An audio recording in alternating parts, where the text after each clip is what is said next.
Welcome into NFL Takes by Tim.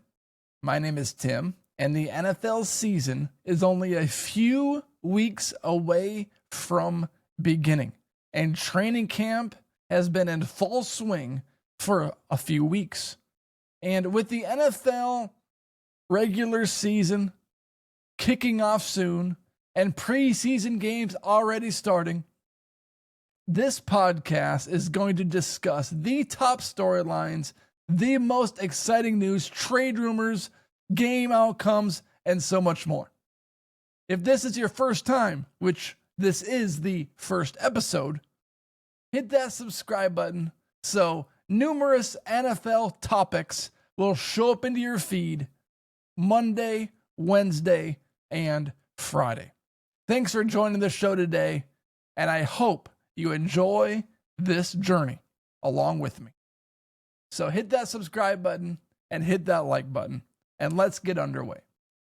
The first story that I want to discuss and talk about has been a story that has been interesting really since the beginning of last year, when the Chicago Bears took Caleb Williams with their number 1 overall pick. And then the Bears fired their head coach, Matt Eberflus, who had really one of the worst seasons as a decision maker a head coach could have in the NFL. It almost appeared as if the Chicago Bears were trying to lose games. Think not calling a timeout with 40 seconds left against the Detroit Lions on Thanksgiving, letting the clock roll as long as they did. It has been a disaster, or it was a disaster. But then the Chicago Bears get the hottest coach on the market to join their team. Detroit Lions offensive coordinator Ben Johnson. And Ben Johnson had his selection of teams from last year and this year. I believe he interviewed with the Washington Commanders job and in all likelihood turned it down. Do you think he's regretting that? Do you think he's wishing he had Jaden Daniels as starting quarterback rather than Caleb Williams? I think so. But now it's a new year, and he can't change that decision. He can't go back in time. He is the head coach of the Chicago Bears with Caleb Williams as a starting quarterback.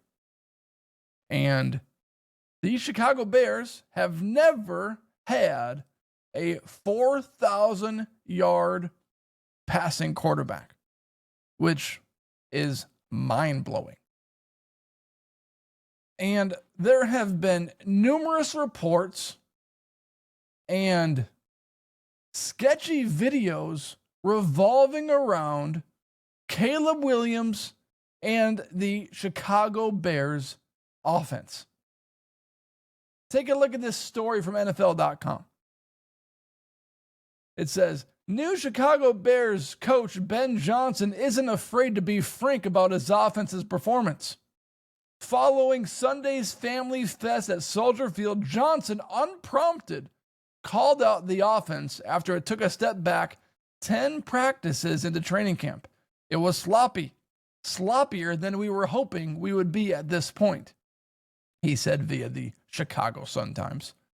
Johnson's candor stance in contrast to that of previous coaching staffs, who often dismissed and downplayed offensive issues publicly. Had the issues popped up in the first few days of practice, that would have been one thing.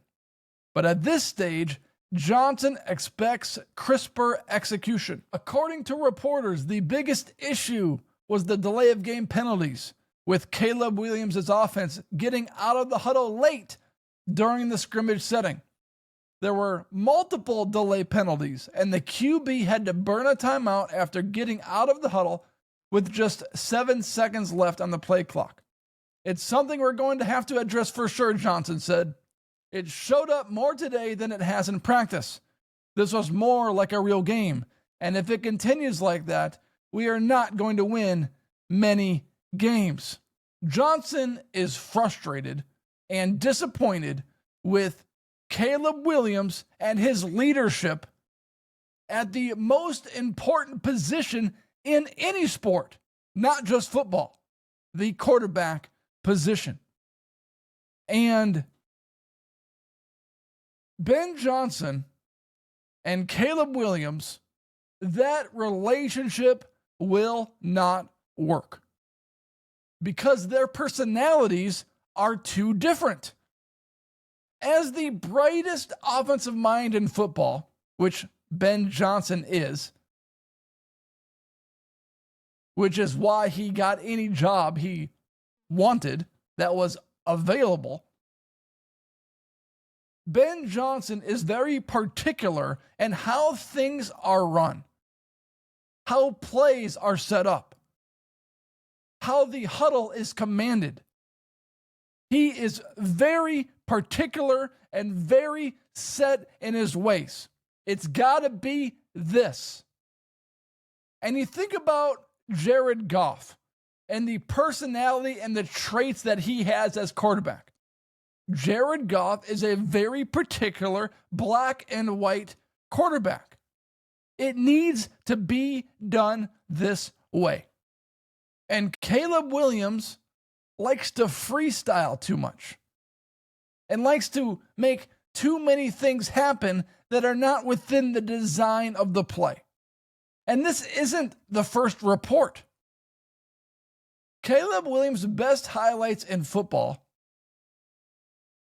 at the college level were him making plays with his feet and him doing things that you didn't see any other college quarterback make because he was making plays happen with his feet. What we saw happen last year was Caleb Williams trying to do similar things. But the problem was his athleticism in college was top of the line. And when he transferred into the NFL, it was no longer the same. He was not heads and shoulders athletic over other players versus his opponents. And I don't see how this marriage between Ben Johnson and Caleb Williams doesn't fail because of the exact report that I just read. Ben Johnson is boom, boom, boom, boom, boom. And Caleb Williams, that is not his personality. Pink fingernails, pink phone. His personality does not mesh with Ben Johnson. And this will be a problem for the Chicago Bears. And this is why it will not work. The Detroit Lions had one of the best offenses in the league for the past few seasons because Jared Goff and Ben Johnson were in sync with how the offense should be run. And Caleb Williams, his natural instinct is to not necessarily do things the normal way. He wants to be a playmaker that branches outside of the natural playbook. And I don't see how Ben Johnson and Caleb Williams work in this scenario. When you think about marriages, and you think about marriages that fail, when I watch Farmer Wants a Wife, the national show, and these farmers are dating these different women, and some of the farmers are interested in the girl that is unlike them, the girl that thinks differently, the girl that has different beliefs, the girl that has a different approach to life. And the problem with that is it's fun for a week. It's fun for a month. It's not fun for a lifetime. So when I see these farmers pick the girl that's the exact opposite as them, I know it's going to fail because their preferences and personalities do not mesh for a lifetime. They mesh for a year, a month, 2 years. And that's the same with Ben Johnson and Caleb Williams. Their personalities do not mesh. And Ben Johnson and Caleb Williams will not work. Ben Johnson wants things done a specific way. That's why he's as brilliant as he is. And Caleb Williams naturally wants to rely on his instincts to make plays happen. And it's not going to work. I saw this story come out. Joe Burrow is going to play in their preseason game. Why? Why is Joe Burrow playing in a preseason game?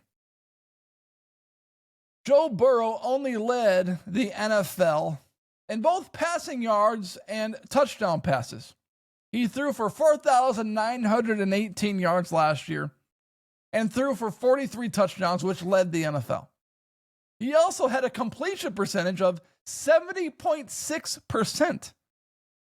When you are Joe Burrow and you throw the ball as many times as he did, having that many yards and that many touchdown passes, you don't typically have a completion percentage that high, especially when the other team knows you're going to throw the ball as much as you possibly can. Joe Burrow should have been the MVP of the league last year. But the problem was that he was making up for a shitty defense that couldn't stop anybody. And now these Cincinnati Bengals are going to risk their superstar franchise quarterback in a preseason game with the potential of getting injured. And Joe Burrow has not had the cleanest bill of health throughout his career.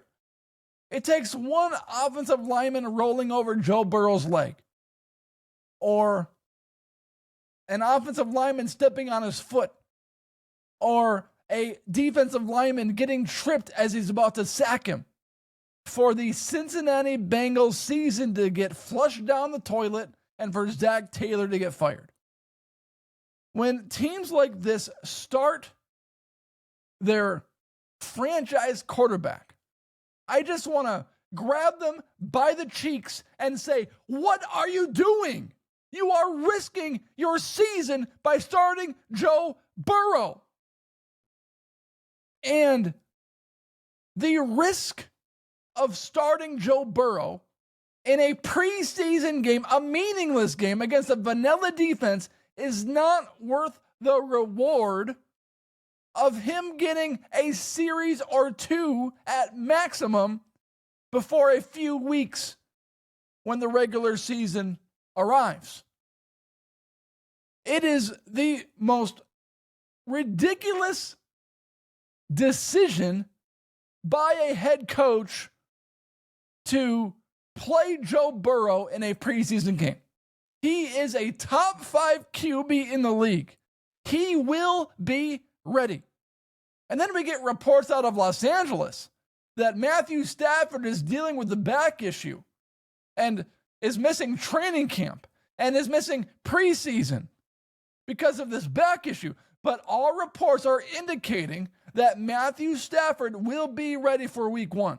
And nobody's concerned because Matthew Stafford is an NFL Super Bowl winning quarterback that's one of the best the game has ever seen. His arm, his talent, his accuracy. No one questions the readiness for Matthew Stafford, despite dealing with a back issue. And then we get stories like Joe Burrow playing in a preseason game. What are they doing? It is completely outrageous to think that Joe Burrow needs preseason reps to be ready to play in week 1 of the regular season, especially when every NFL team does joint practices. Every NFL team has joint practices. So Why is he playing in the preseason? It is a risk that the Bengals are making. It is a decision they are making that is risky and that could completely change the future or the season of the Bengals. And it's just stupid. It is dumb. Third story. Anthony Richardson and Daniel Jones. It's the QB debate for the Indianapolis Colts. Right now, the Indianapolis Colts depth chart says Anthony Richardson or Daniel Jones as the starting quarterback for the Indianapolis Colts. Daniel Jones was released by the Giants, signed with the Vikings, went to Kevin O'Connell's QB school for a few weeks, left the Vikings in hopes of becoming the starting quarterback for the Colts with Shane Steichen as their head coach, another offensive mastermind. And I don't think there has ever been a QB decision on who's going to be starting quarterback more meaningless than this one. And here's why. If Anthony Richardson starts week 1 of the NFL season, if he does not get injured,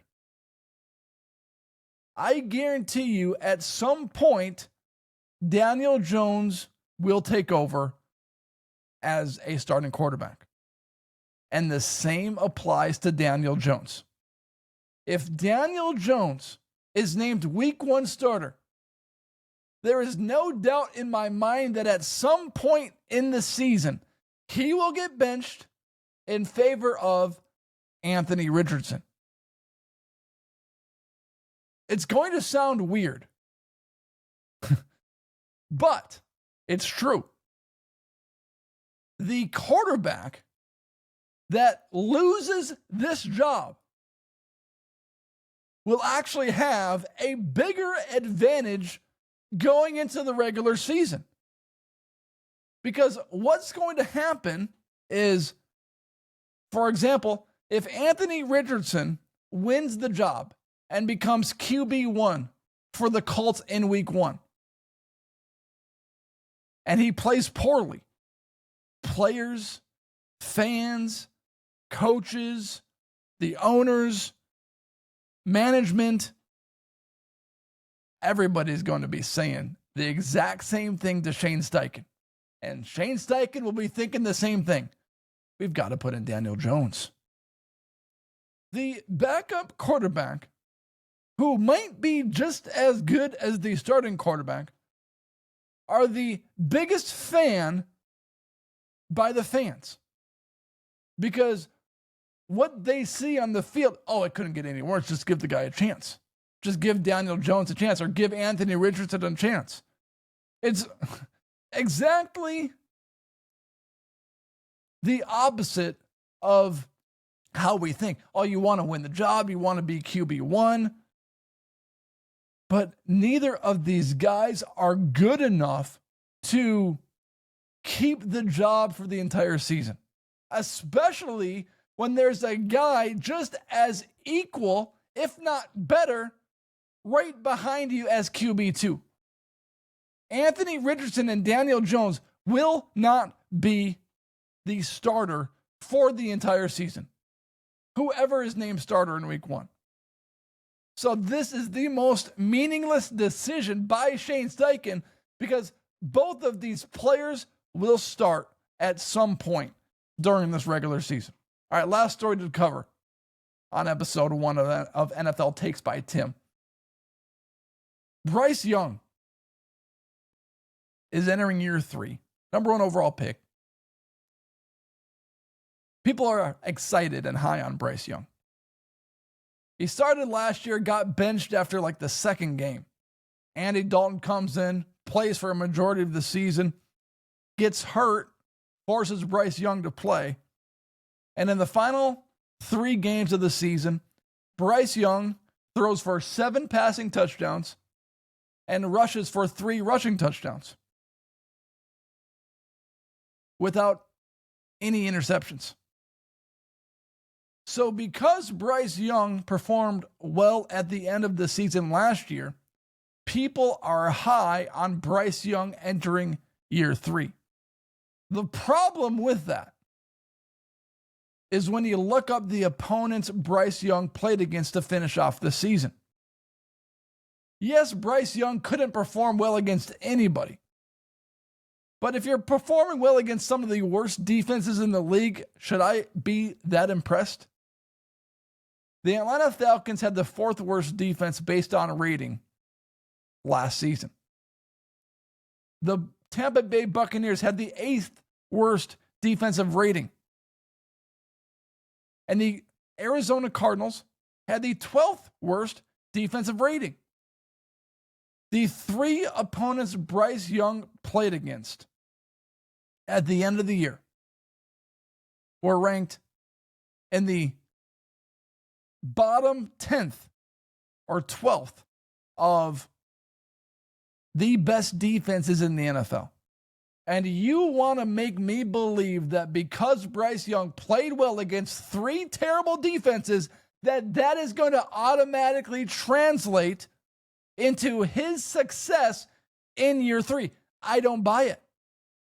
I think it is unrealistic to expect Bryce Young to pick up where he left off because he didn't play anybody at the end of the year. And you need to be very careful about examining how players play at the end of seasons. Because as impressive as his numbers were, when you look at the opponents and the players and their teams, sure, the Bucs had a good team. They made the playoffs. The Falcons didn't. The Cardinals didn't. How many of those players on those teams already had vacations booked following the season? It happens every year. Every year there's a player that explodes at the end of the year on a bad team that's facing bad opponents. And everyone thinks it's going to translate into the very next year, but it doesn't.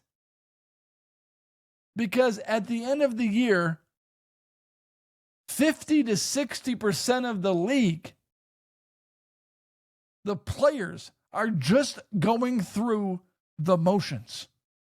And it's not something that they're very serious about. They're just trying to get out of that season unscathed, uninjured, and enjoy their vacations to Costa Rica and Puerto Rico and the Bahamas.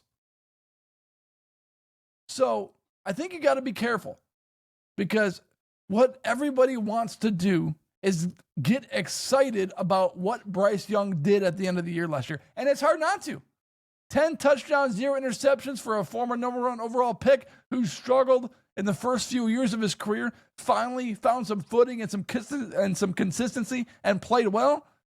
Yeah, but it was against 3 really, really bad defenses. So all of these things need to be taken into consideration and thought of when you analyze and examine what Bryce Young did at the end of the season last year. You want to root for him. You want to be excited for the guy. You hope he performs well in year 3.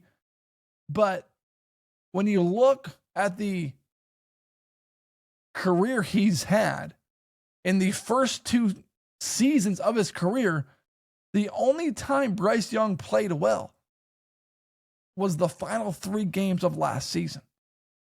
It's not like there's a consistent trajectory where you can say, okay, he's getting better, he's getting better, he's getting better. The dude has been flat out terrible. And found lightning in a bottle at the end of the season. And I don't think lightning in a bottle at the end of the season translates 6 months later into the start of the very next season. Call me a doubter all you want, but I just don't see it. And I don't buy it. Thanks for joining and watching the show today. This is NFL Takes by Tim. Appreciate you. Hit that subscribe button. This was episode 1. Hope you all have a good day.